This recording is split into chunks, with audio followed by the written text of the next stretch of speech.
I was born in Massey, Ontario, on a farm.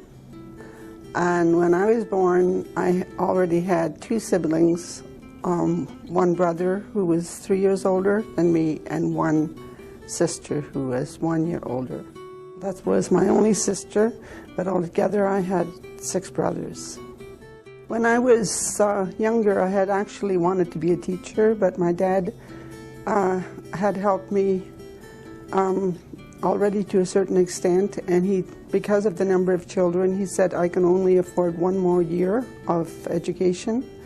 So I took a business course, which is not really what I wanted to do particularly, but it turned out that to be beneficial in different ways.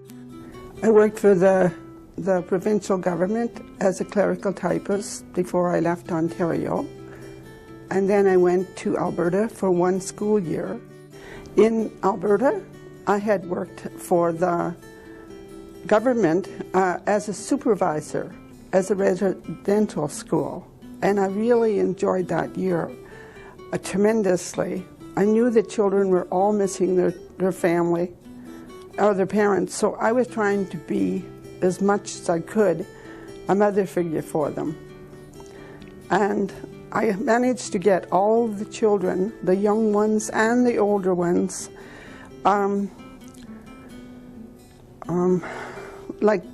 starting to act like a happy family.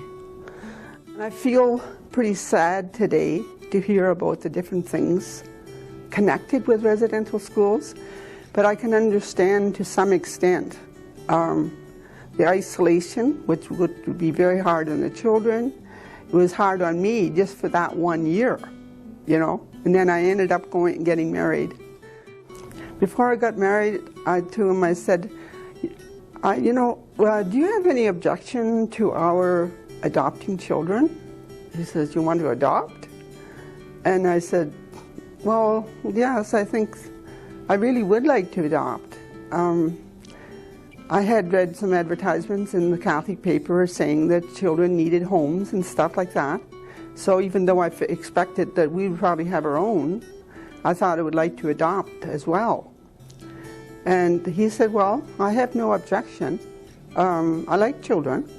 So the very first thing after we got married is I wrote to the Children's Aid Society and told them that we would like to have a child, any age, any nationality, any sex. Including the 3 adopted that we had, I gave birth to 7, so that's 10, but I would have had 12 if I hadn't lost a couple through miscarriage. Anyway, my husband died in 1986, and that was a really hard toll on everybody. You know,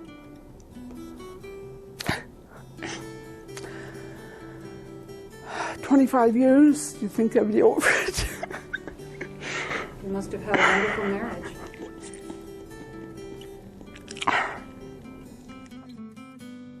If I have the opportunity to thank my children and grandchildren for putting on my 70th birthday celebration, that'll be great, because I've already thanked them, but that was one of the highlights of my senior years, you know. I thought, wow, you know. I kept saying, wow, as I walked through the door, when I realized everybody was waiting there to get their hugs.